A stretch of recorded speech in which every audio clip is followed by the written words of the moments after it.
Good evening, everybody. This is Huge Pop Entertainment, and tonight we're taking it to the extreme. Our guest is in stripes who survived barbed wire, bloodbaths, brawls, in the most dangerous company on earth at the 2300 Arena. He's called shots in the middle of the chaos. He takes chair shots meant for someone else and still kept to count to three. From the land of the tables, chance, and pure mayhem, he is the head referee of Extreme Championship Wrestling, the man, the myth, the guy who somehow made it out alive. Jim Milano, grab your weapons and welcome to the Extreme Podcast. How you doing tonight, Mister? Thank you for having me. It's Molineaux. Whoops. All right, Molineaux, That's thank okay. you.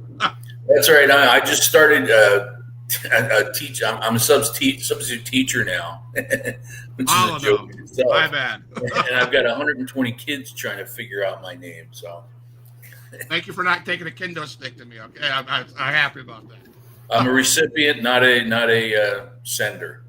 All right, so Mr. Molineaux, can you tell us tell us how you came into the business, what sparked the interest of refereeing for sure, and how you got into the wrestling business?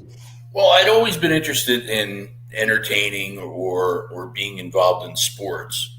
I grew up outside of Philadelphia in southern New Jersey, so I was 10 minutes from all the sports arenas in Philadelphia. Grew up watching wrestling.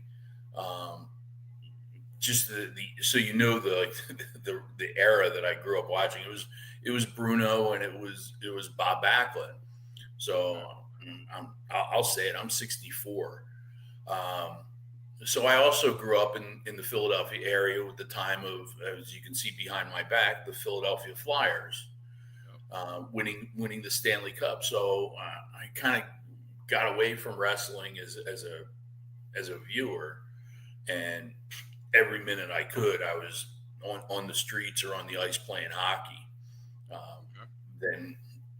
Then I heard Led Zeppelin and learning to play trying to play like Jimmy Page, would never happened. Came along and that didn't work. So and I did acting in high school. I didn't do the musicals, but my school would do a drama or a comedy, a non-musical play at the beginning of the year, and they do the musicals at the end. And I would help with the stage crew. So I was always involved with trying to entertain somehow. And I had gotten back into wrestling late in life. I was 27, 28 when I started watching it again. And we're in the Hogan era, and Jim Crockett promotion was on TBS, and we've just gotten TBS and all that kind of stuff. So I thought, wow, a buddy said, "Hey, you want to go?" And I was like, "Okay, we'll go." And we went to a show in Philly at the old Philadelphia Civic Center. And the first show I ever went to was the Great American Bash, 1987. It was an incredible show. And I was like, "Hey, this would be cool." Actually, kind of before that, one of the ring announcers that night was a guy by the name of Joel Goodhart. And he had a fan club and a radio show. So I started listening to the radio show and doing the fan club stuff, joined the fan club. And he would do luncheons with wrestlers. And I got to the point where I thought to myself, man, I was kind of the smart ass, funny guy in school. Maybe I could be a manager. So I tried it and was somewhat unsuccessful. But I wanted to keep trying it anyway. In the meantime, Joe Goodhart had started Tri-State Wrestling, which eventually became ECW. So I called Joel and said, "Hey, do you need a manager? I'd really like to do it." And he said, "Well, I don't need a manager. We've got enough already. Would you have any interest in being a referee?" And he gave me the whole spiel on becoming a ref and how much it would cost at the school and all that kind of stuff. And he said, "Yeah, think about it for a couple days and give me a call back." So I thought about it. I called him back 10 minutes later and said, "I'm in." All right. and I showed up the next Tuesday, and I think it was only 8 weeks of training before I did my first match in public. Wow. So that's really the start how I got there. Wow. So you're most famous for being an ECW original senior referee. So what was the atmosphere like backstage at the ECW 2300 Arena, and especially before even barely legal in 1997? What was that like? Well, ECW, as much as you've heard the guys, not getting along and things like that, we got along great. Um, we were a family, brothers and sisters, and whatever you consider your family, fight amongst themselves all the time. But if someone from the outside comes along and tries to, pick on your brother or sister, you're right there, and that's the kind of mentality our locker room had. There were different factions, guys, into different things and whatnot, and they stayed within our own group. But when it came time to come together, we did. And I always felt that way. I always felt we were a family, not a locker room. Okay. But the night of Barely Legal was pretty intense. I'd never thought I was going to do a pay per view. I had never done something live on television before that. Um, we had a 12:30 call. Paul wanted to make sure, Paul Heyman, for those who don't know, Paul wanted to make sure that everybody was in town, and of course, 10 minutes over the bridge, I'm there. So he said, "Okay, everybody's around. Why don't we just kind of break off, go have dinner wherever you want. Come, make sure you're back by a certain time." And I pulled up a chair and sat down and watched the whole process. Because who thought, yeah, I may never do this again. This may never happen in my life again. So I just kind of sat there all day and watched them test the lights and test the sound and set up the chairs and whatnot, and watch the people come in. I just took it all in. And I mean, everybody's seen that speech that Paul gave, that they used in Beyond the Mat. And so everybody just had that gung ho spirit, um, followed along with Paul and the leaders of the locker room, and off we went, and I had a great time. It was probably one of my favorite pay per views we've ever done. Now I've watched some ECW, especially the 2300 Arena, and the crowds, man, they are crazy, wild, crazy, almost chaotic, almost like riot people. Were you ever nervous about your well being in that ring with the crazy crowd? I'm, Not while I was in the ring. Well, yeah, I actually should say yeah while I was in the ring, but I was more afraid when we went outside the ring. You had matches like Public Enemy against the Bruise Brothers, Ron and Don Harris, and they'd go through the crowd. Tommy Dreamer and Brian Lee would, excuse me, go through the crowd, even go outside to the auto body shop across the street. So you're in amongst the crowd. That was a little scary. But the one time I think I really was only scared in the ring was the classic shot of all the chairs being thrown into the ring. yeah. And it happened a few times. That was just the best one. But I managed to, before they started really flying, either whichever time it was, because like I said, it happened a few times, either get to the locker room in time or hide under the ring until they were done throwing them. Wow, man. Hey, Bill, do you have anything to ask? Is my mic on? Yeah. All right. How was it when ECW went on TV versus before it was on TV? Like the first TV contract they had back in like '94. Well, the first TV taping wasn't at the ECW arena. We hadn't gotten there yet. It was at a place called Cabrini College, outside of Philadelphia, near Valley Forge, if you know the Philadelphia area. Yeah. And the school's not there anymore. It was taken over, and I think Villanova purchased it, or one of those bigger colleges. But anyway, that's where we had it. And at the time, it was a different mindset for ECW because our booker was Hot Stuff Eddie Gilbert, and Eddie was a differently planned out person than Paul. Uh, Eddie would come in and have a legal piece of paper, the long sheet of yellow line paper, and hang it up on the wall. And that was the TV for the next 3 weeks. And I think we were there twice before we moved to the arena. But again, at the arena, Eddie did the same thing: come in, put it up, and that's what we did. No questions, no changes, no. Here's the first match. I'll give you the rest of the matches while that's in the ring. That was Paul's style.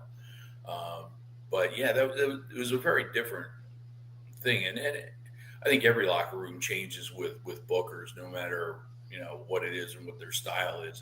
You have to adjust to them, or you can go work for somebody else. Right. Now, how was the adjustment from like Eddie to Todd to Paul? They weren't tough. Knock wood. I made it through all the different changes of the company. Even before Eddie and doing TV, we had Larry Winters was our booker, and Larry was one of my trainers. Him and John Finnegan, my referee partner, they were my trainers.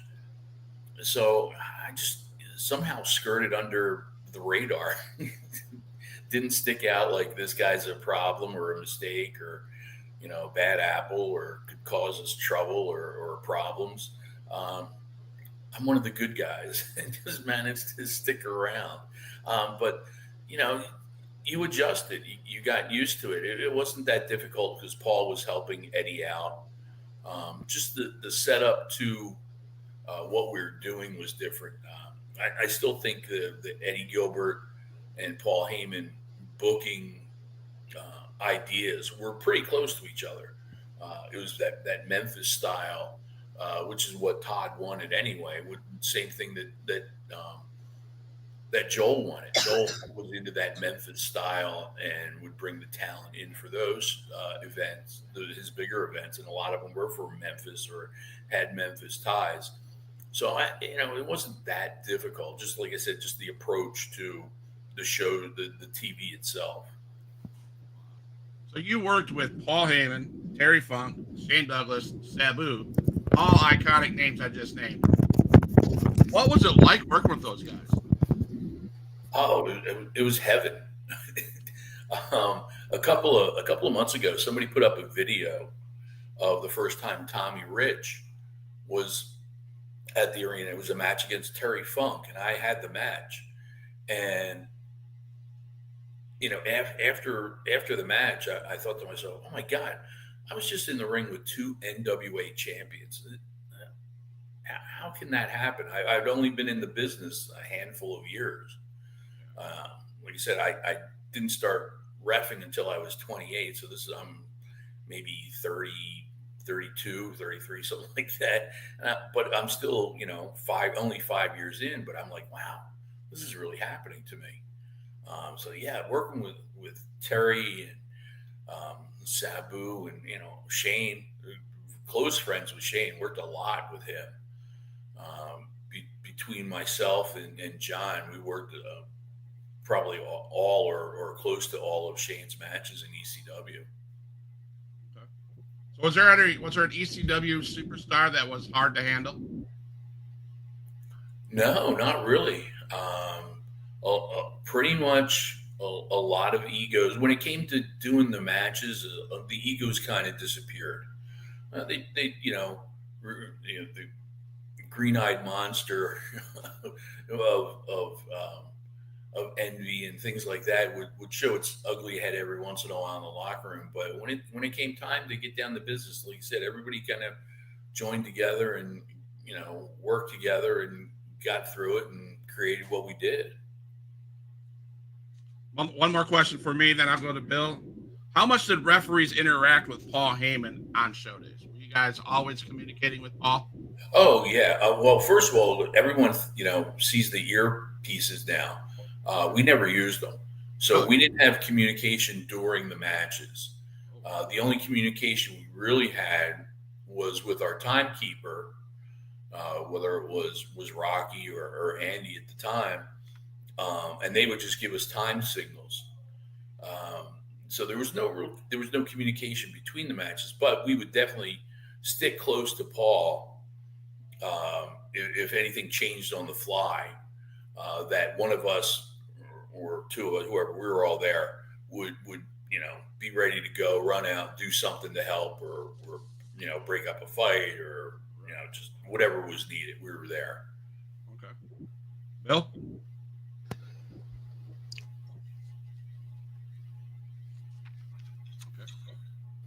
Nope, in my life. Yeah. Going with that, well, ECW referees seem to participate a lot more in the matches, I've noticed. How did that go for you? A lot of times it wasn't voluntary. But yeah, we were pretty much okay. Yeah, we'll go along with that. There were things that I don't know whether it was the choice of not having John and I do them. Like you didn't see John and I go through tables, or or some of the more wilder things that you would see a referee do. Usually they were the younger referees, guys like Pee Wee or Mike Keener would tend to be the victims. H.C. Logue was a big victim of that when it came to his little feud with Steve Carino. So yeah, no, we were pretty cool with everything. I believe it was you that had you used to get down on the hands and knees and have Sabu do the triple jump off your back, right? Or was that Yeah, John? yeah, I think we both did it. It's funny. We would do things at different places, and then it would get done on TV, and we wouldn't know. I can't remember whether I did it on TV or not. Just like the one thing I really loved doing, I thought was funny, was the big dance off with the BWO and the FBI, and John and I had both been doing it on and off with them, on the run, the loop through the towns, and came to WrestlePalooza in, in Atlanta, and it was just John's turn to do it. And so the first time anybody really saw it, John was doing it. I'm like, damn. So, was there any match that you had to improvise an ending because there was injury or chaos? Yeah, the one that I always did, and it wasn't my injury, but we had to really kind of put it together quickly. I think of the November to Remember from New Orleans, and the match was Tommy Dreamer with a guest partner, a mystery partner, and it turned out to be Jake Roberts, taking on Just Incredible and Jack Victory. Okay. And Jack was on the in the corner and got bumped off the corner and shattered his knee, and just like off the top of his head, Jason Knight, God bless him, jumped up and took his spot. He was out there as Just Incredible's manager. He jumped up and took the spot, and knew what to do. Let's go with the match. I'm Jack Victory for the next 10 minutes. And it turned out fine. But yeah, there were a couple of times where we had to kind of, move things around. A couple guys getting hurt and work around them. There's a couple matches one of the matches I loved watching was the barbed wire and no rope match with Sandman and Cactus Jack. That's the match where you and Bill Alfonso had an issue with each other because you gave Cactus Jack the pin. He swooped in and gave Sandman the pin, and then you took your it says you took pushes from. What happened in that, man? That was an everything with you and Bill. Are you and Bill okay? Bill and I are great. In fact, I'm going to see him in a few weeks at a fan fest in outside of Tampa. Um, but yeah, that was when Bill came in representing the state athletic commission Yeah. and would stop matches and prevent matches. I remember he tried to stop the Taipei death match between the Rottens. And if you don't know what that is, they wrap their hands in tape and dip them in wet glue, and then roll them in broken glass. Dang. And Bill Alfonso said, "No way, bro, no way, Daddy, this isn't happening." And 911 chased him off, and Todd said, "Well, since he's not here, let's get a referee and do the match." Um, and then, yeah, the barbed wire match where we started pushing back and forth with each other. I don't think you got any further than that. That's fun to watch. You guys, like Bill said, you guys put on shows that is incredible. I mean, you earned the name Extreme Championship Wrestling for a reason. Yeah, You guys did go to the Extreme, you know. And so, with that, what was your thoughts? I don't know if you watch current stuff now, but Monday Night Raw did a rendition of an Extreme Rules match with Jey Uso and I think it was Braun Breaker. Okay. Have you seen that? They had the tables and its kendo sticks. They had now it had nothing on you guys. So, but it was their. It was a good attempt. Braun Breaker is the future of that company. He's incredible. I'm only saying that because I'm scared to death of him, Scott, and Rick. Absolutely. Bill, you got something? Yeah. How was the locker room back in like 96, 97 after the transition? Did it change any backstage with the politics going back and forth?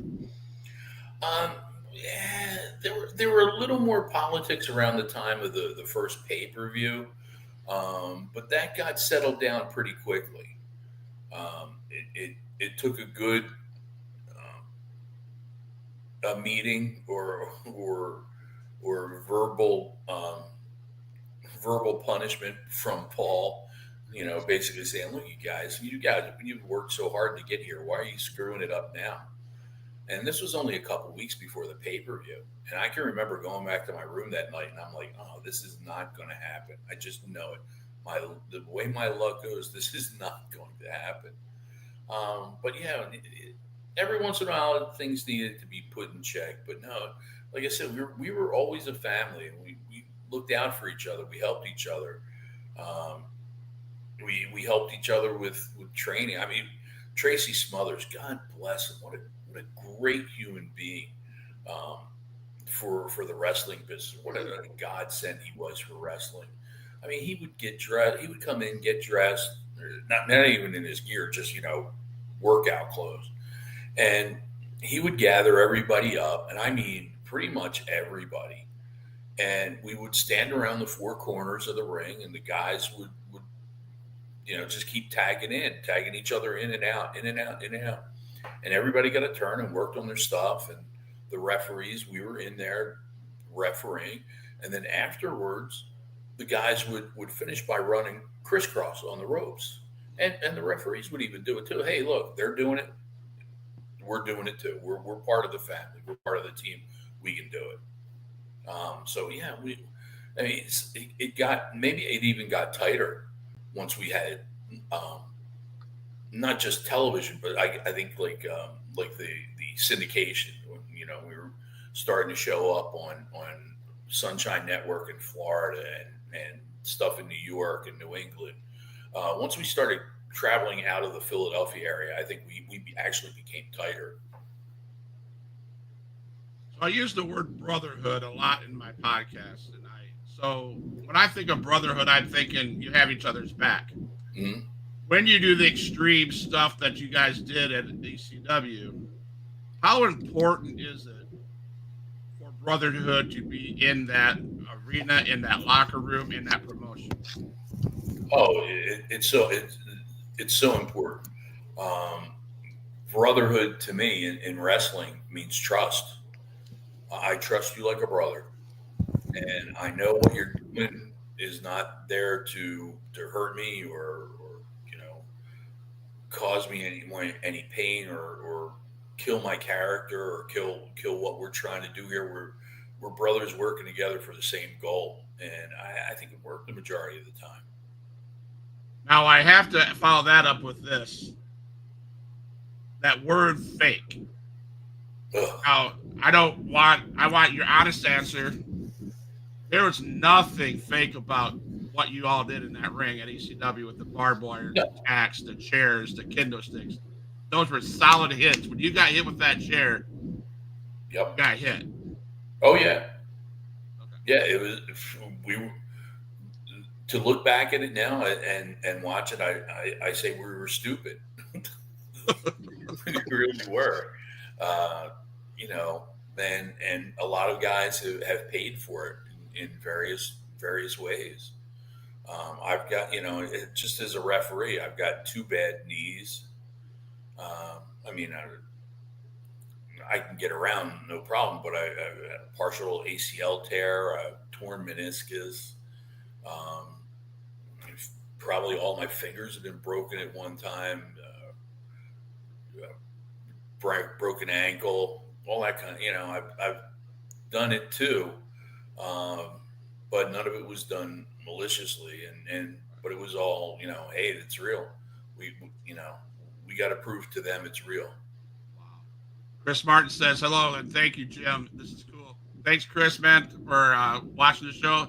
Hit that subscribe button on that YouTube channel to get more Huge Pop Entertainment stuff. The night the line was crossed, the 3-way dance, Snuka, Jim, Tommy Dreamer, blood.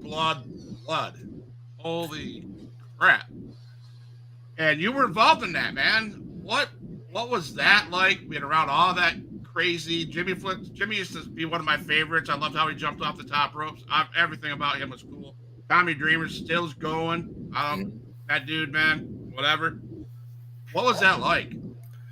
That was pretty cool. I liked that because I think that was like one of the first times I had to show some kind of intensity, because the storyline was that this is the first time that anybody's ever kicked out of Jimmy Snuka's Superfly Splash, which I'm sure it happened somewhere else, in Atlanta in the early 80s or, something like that. But we had to, put it over and, make, oh my God, how did that happen? Oh, are you sure you're okay, Tommy? You want to keep going on? Tommy, that I'm not gonna stop. I'm gonna keep going until there's nothing left. And you think of like the Black Knight from Monty Python and the Holy Grail. He's just down to a torso, and you come back and I'll bite you to death.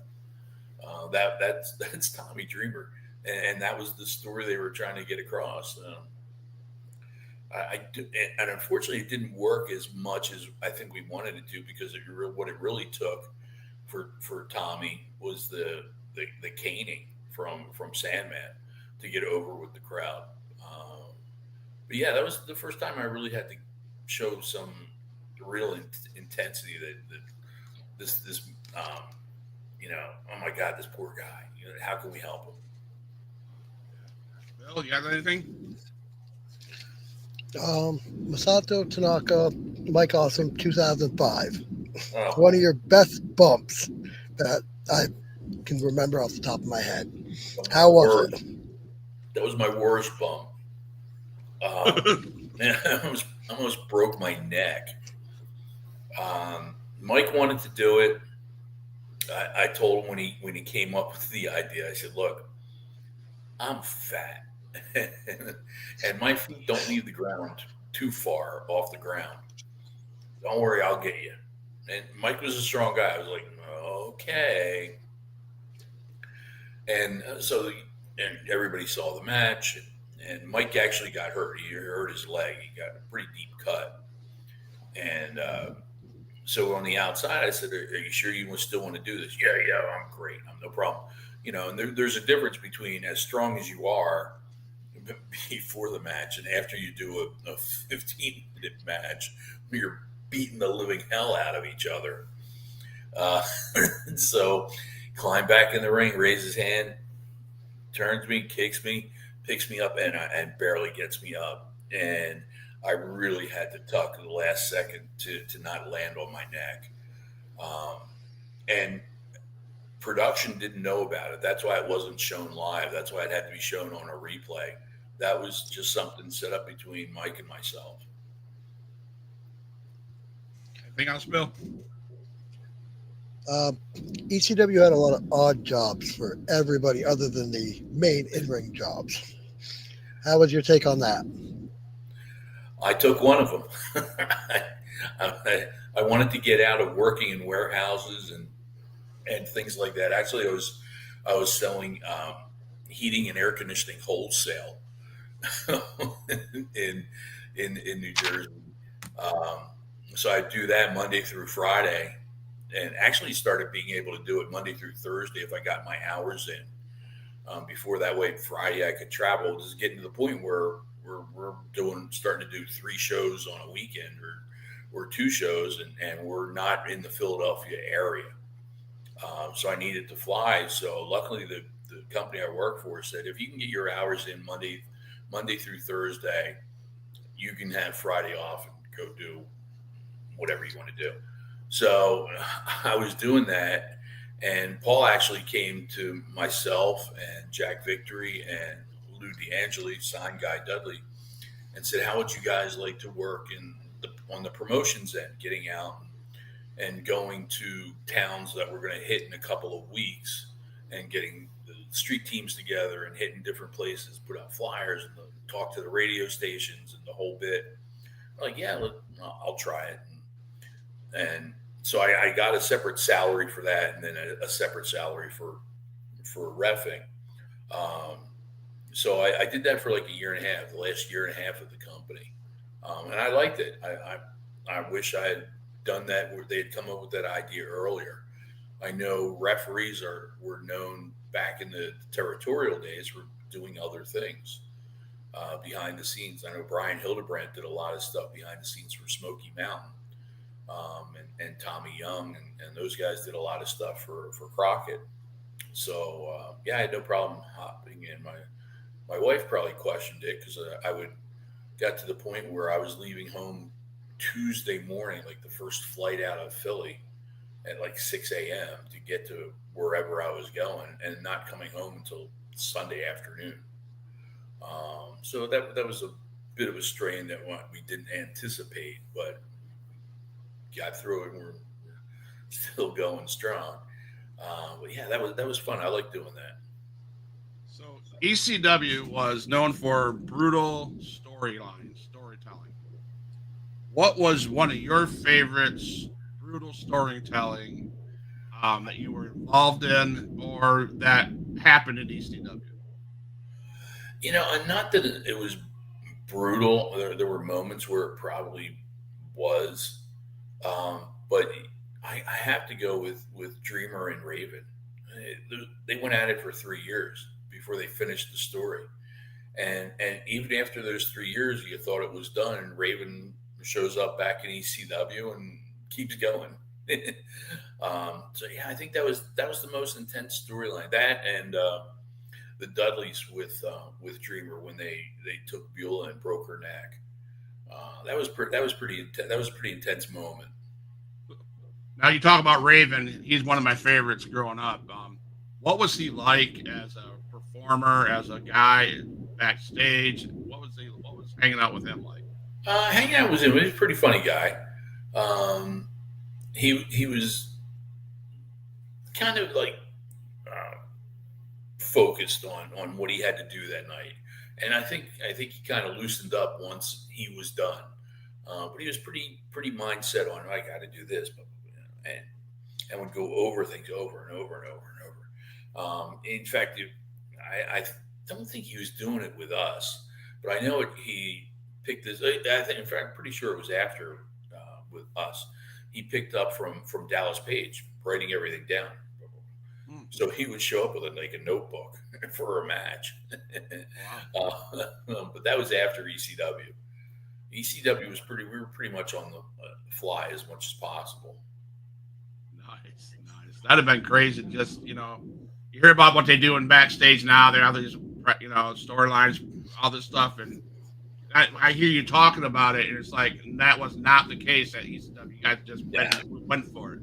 Yeah, no, there was slight talk. There was talk, all right, well, let's do this and let's throw this in. Where okay, we'll do it here, but not like they do nowadays. I'll give the credit to Jim Cornette. He's the one who said guys used to not talk at all. But it used to be when they first got into locker rooms together, they would talk for 5 minutes. So for a 2-hour match, and now they talk for 2 hours for a 5-minute match.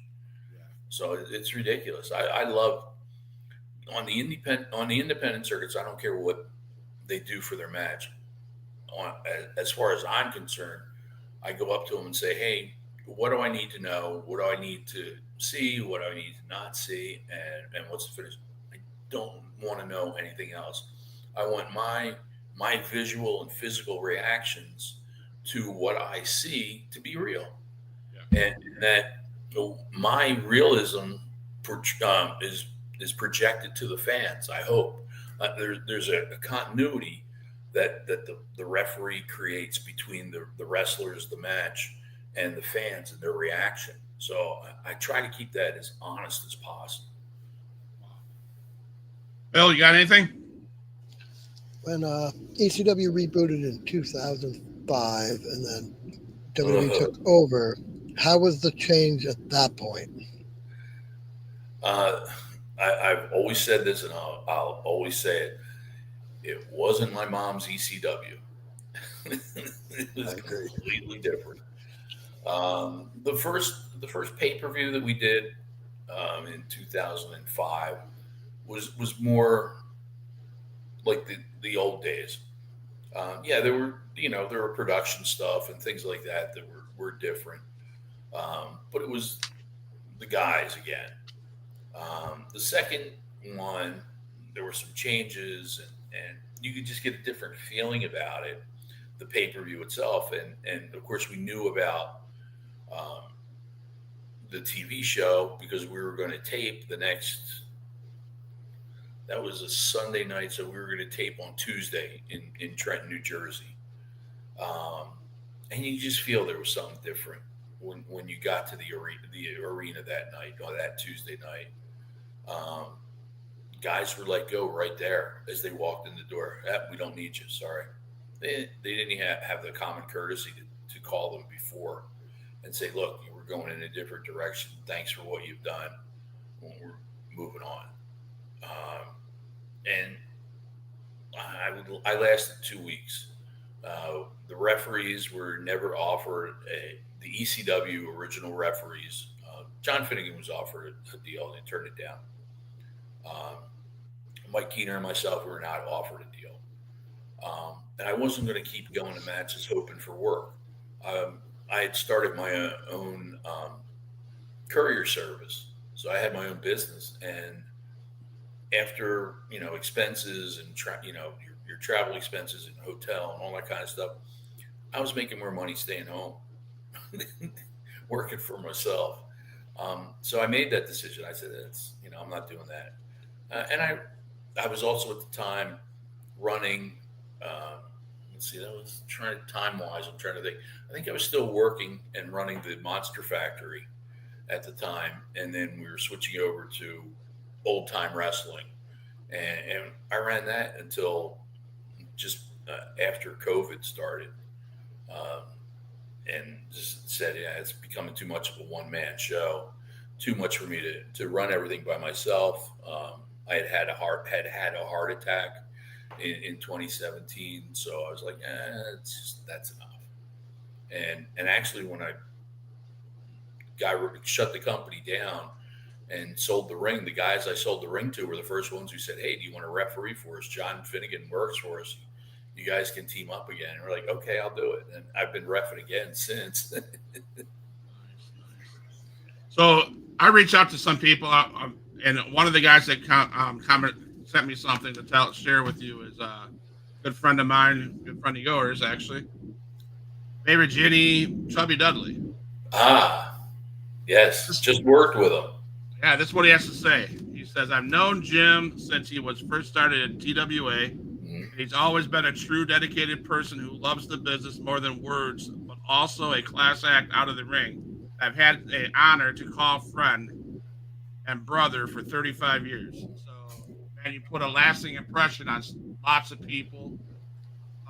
Even us fans watching you take some bumps that we're like, what, and I just wanted to share that with you.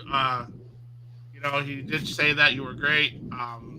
So can you tell us about any good stories in regards to TWA? Let's see, TWA. Now you really got me thinking, because now we're looking 35 years ago. Um, it was a good learning experience. What the setup for TWA was, Joe Goodhart. We ran rec centers and high schools, and we did the sports bar in Philadelphia. And he would bring in one, two, maybe three names, former WWF guys. They were WWF at the time, so former WWF guys were going between the two companies, NWA and WWF, and guys who were just let go and all that kind of stuff. And local guys would bring in Bam Bam Bigelow. You'd be working Japan and you have some time off at home, and Joel would bring him in because he was only an hour away in Jersey. And then 3 times a year, he would do events at the Philadelphia Civic Center, big, huge venue. And he would bring in a lot of people for that. There would be featured matches with TWA talent, but historically speaking, Eddie Gilbert and Cactus Jack, the feud between those two, that's where it started and went all over the place. Those guys tore the house down every time. You had the original Sheik and Abdullah the Butcher in a cage. I'm trying to think, that was the first time I ever saw Owen Hart. Oh, wow. So, he would find guys and bring them in. Like you said before, he'd bring in guys from Memphis, bring in Lawler, bring in Austin Idol. Had Lawler against Funk, had Lawler against the Honky Tonk Man. So bring those guys in, but we got featured too. The referees did those matches too. They didn't bring referees in for them. We did the matches, and we did the TWA matches. So it was a good mix with that. It was just a shame that he couldn't keep it going.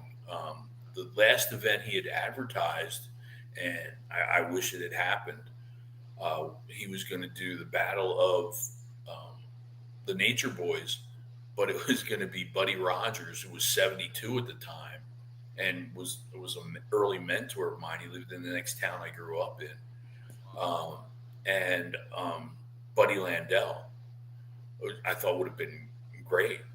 Buddy Landell was a great worker. But also he was going to bring in a match from Japan that has only happened in Japan, never happened here in North America. Was LaFont and Furness against Williams and Gordy. That would have torn the house down. That was the kind of match people in Philadelphia loved and still do. And I would have given anything to do that match. I told John I would have locked him in a closet, so they couldn't find him, and I'd be able to do it. We talked about TWA. I know that Chubby Dudley and I were talking about it. He was on an interview about at the beginning of the year, I think. He mentioned TWA last stand or something. One last time. One last time. Were you part of that? I was, yeah. Pretty much everybody who wanted to came back. I was a little disappointed that there were 8 matches, and I'm sure Bay would agree that there were 8 matches and 8 referees. They had a lot of special guest referees, and nothing against them, but I just felt that we weren't involved as we used to be. I had one match, so I went over the match and I sat around the rest of the night. I wanted Supposed to be to like do a more. TWA thing, and they brought other people in. Right. They should have honored you guys that were the center of TWA. Yeah. Yeah. But we're a little bit older, so maybe we don't need to work 3 or 4 matches a night. Bill, you got anything for him? Yeah. What's some of the best career highlights you got for your end? Just some of the people that I've met who went on to do incredible stuff. Eddie Guerrero, Rey Mysterio. Steve Austin was only in for a cup of tea, but I got to work with him.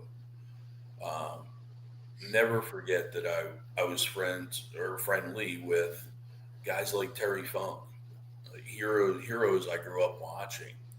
I mean, like I said before that, Tommy Ricks and Terry Funk match, like, holy crap, I'm in the ring with 2 NWA champions. Got to work with Terry on a regular basis. I was like, wow, look at what I'm doing. My dad was like that too. He was like, wow, you're working with Dusty Rhodes, because Dusty came into ECW for a little while. My dad was a huge Dusty Rhodes fan. He was like, wow, I think that impressed my dad more than anything. Was seeing me in the ring with Dusty Rhodes. But highlights for the company itself, for me, it was the pay-per-view Barely Legal. It's top of the list. And there are matches that stand out for different reasons. Ones I had fun with, and ones that were important to the company. But the importance of the company also means that they were fun. I take a lot of pride in what I did with those matches. Bloodfest Day 2 with Kevin Sullivan and Abdul the Butcher, Steel Cage. I watched that. I don't know how they were standing up. First of all, there was so much blood in that steel cage. It was so. I call that one of the most violent matches I've ever watched. Yeah, I think I got a toolbox thrown at me that night. I think so. What? and I ended up getting bloodied too. You did. Yeah. You did. So that's why I asked this question. That must be crazy. So, do you expect that when you get into that prior to that match starting? Yeah, you kind of expect it because you're in with Abdul the Butcher. He's one of those guys that will, as much as you say this is what we're going to do, this happens. Kevin and I were great friends. Kevin was the first guy to acknowledge me as kind of an equal, where he was going over a match and he said, wait a minute. He said, I can't do the accent as much as I'd love to. He says, Jimmy, doesn't that make the referee look bad, don't you think? Whatever they were going over. And I was like, there's somebody else here? He asking my opinion for. And so, but yeah, working with Kevin, no problem at all. Kevin Sullivan against Eddie Gilbert was a TWA match that I worked. That was great. But yeah, you kind of expect certain things from Abdul, and they could have happened at any time to anyone. Nice. I have one last question. I know we've got time. I want to get you out of here before the hour. Bill, I have one more question. Do you have anything else before we close the show? I got one more. All right. The chair throwing in ECW. How did that go for you? Say that again. I missed the first part. The chairs being thrown into the ring back in ECW, 95, 96. Yeah, I hit on that. Like I said, it happened a couple of times. I think the first time it happened at the arena was, and I think that was the first time it happened anywhere for us, was the Funks against Public Enemy. And then the one that everyone has seen on TV is Terry against Cactus. And it's happened it happened a couple of the times. A couple of times I was able to get down the aisle and not get hit, because people think they're stronger than they are, and they're throwing them from the back end of the arena trying to trying to hit the ring, and they're actually hitting people in the third row. They're not as strong as they thought. But there were a couple times where I got caught, and I'm like, "Oops," and slipped under the ring, and waited there until someone said, "Okay, all clear." Wow. I watched ECW, when I was a kid, and even now watching on YouTube and stuff like that. But I first was introduced in person to extreme wrestling was there's a promotion down the road from me in Panama City Beach, Florida, called Extreme Impact Wrestling with Jackson Slade, John Saxon, Adrian Whisper, and all those guys. And you talk about they do the same thing ECW does. It's not a planned out thing. They go balls to the wall, and there's no way this stuff's planned because they get hurt, and it looks like, oh my God. So I have all mad respect for you guys in the extreme world. So my hat goes off to you guys. That's one thing I want to say. My last question is, I ask this question a lot because I think it's funny to hear about rib stories. Is there a funny ribbing that happened in ECW arena that you could share without getting yourself in trouble? Yeah, I wasn't involved in a lot of ribs. Probably the funny there was a great rib feud in ECW between Al Snow and Nova, and they did a lot of stuff to each other. And I was taking Al to an appearance, and just out of nowhere, he turns to me and he said, "Did you know that you need to have a permit to dig a hole in someone's yard for a pool?" Like, what are you trying to do? And he was going to call the local Home Depot or pool installers or whatever, and try to get him to come and dig a pool in Nova's parents' yard. I think at the time he lived with his parents. But yeah, those two went at it pretty good. I know that there was a story of a snake possibly loose in a house, and the cops showed up and tried to find the snake that didn't exist. The Dreamer somehow got involved too, and the Mormons would come knocking on the door looking for Tommy. People would get remember the little cards that would be in magazines for signing up for the military? Yeah. Right, so they would get all this all this paraphernalia about joining the military sent to them out of nowhere. So yeah, there were little things like that. There actually, here's I'll give you a really good one, and no one has laid claim to this to the day. We're driving from, I want to say it was Erie, PA to Pittsburgh. And, driving along and we would call each other and say, "Hey, look out, there's a cop 10 miles, at mile marker or whatever, or there's a roadblock, or we found an all-night restaurant if you want to stop," all that kind of stuff. So I get a phone call from Shane Douglas and whoever he was riding with. And he said, Shane goes, "We're at mile marker 210. Be careful. There's a dead deer in the middle of the road." Okay, great. Thank you. Yeah. And it's at the top of the hill. So be careful. It's at the top of the hill. Okay. So mile marker 8, 9. Okay, now I'm looking for a deer in the road. And there was a deer in the middle of the road. It was a 3-lane highway. And it was in the middle of the road. But it looked like it was posing for a picture, like that baby picture, that naked baby picture, or like George Costanza in Seinfeld. It looked like the deer was posed and staring right at me. So I don't know if someone had the time, whether it was Shane. Shane claims he didn't do it, and Shane said that's the funniest thing I ever heard. I would take credit for it if I did it. But I don't know if somebody took the time to pose this deer in the middle of the highway or not. Nice. But it sure seemed like it. Nice.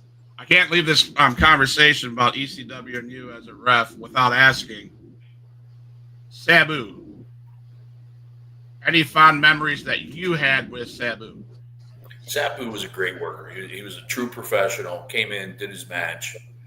Kind of kept to himself. Had his own little group with him. But he in later years after ECW was a different guy. And at a convention, one of the first conventions I started doing after I had shut everything down with OTW, he came to me and he said, "Hey, you know what? I want to thank you and John too, and all the referees, because you guys made us look good. You guys really helped us in our matches, and I never had the opportunity, or maybe even never had the thought process of it at the time. I'm not exactly sure. I can't speak for him, but he said, I want to thank you guys. You guys really helped us, and we're a great part of making me who I am." And I was like, wow. And some of the greatest, one of the greatest things anybody could have said to me. That's awesome. So where can fans find you? You do still do conventions? Yeah, I'll do conventions. I'll still I'm taking bookings in the Florida. I'm in Florida now. What part? St. Cloud, Central Florida. Okay. About 40 minutes. Well, traffic down here stinks, the worst in the world. I'm only 20 miles from Disney, but it takes me 40 minutes to get there. But and I'm going the east. I'm 40 minutes from Melbourne.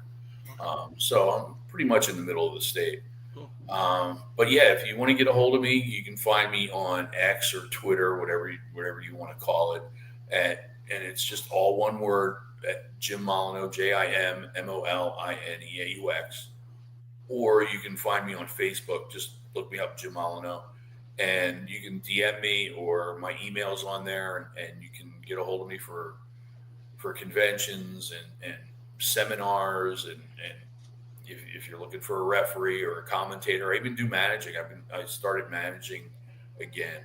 There's a company down here, Extreme Global Championship Wrestling, and I'm managing the Carnage crew, HC Loke and Tony DeVito. So that's kind of a bit of a ECW reunion there with the three of us. Yeah. But yeah, that's how you get a hold of me. I have T-shirts at TeePublic. You go TeePublic and punch in Extreme Referee. That'll bring up at least one of my shirts, and you can see the rest of them there. They're all parodies of wrestlers' shirts. So instead of ECW, we have EC Ref and W. Okay. That's awesome. Yeah. Yeah, T Republic, right? Right. So right. Yeah, TeePublic, and you can get a shirt there. Awesome. So I'll be down in the Orlando area in March. So maybe I'll have to hook up with you and do something. I don't know. Say hi to you at least, man. So, I'll be outside in March. I refuse to hang outside. It's hotter than hell down here. Yeah, I bet. So I thank you, Mr. Jim, for coming on the show. Thank you, Bill, for joining us. I'm going to butcher this name, but ECW original Jim Molineaux. Did I get that right? Got it right. Thank you for coming on the show. And as we say at a Huge Pop always, and don't go anywhere. I'm going to close the show, but stay in the chat real quick. I want to talk to you real quick. Okay. Thank you, Bill. Thank you, Jim Molineaux. It was ECW original referee. And as we say in Huge Pop Wrestling, it's for life.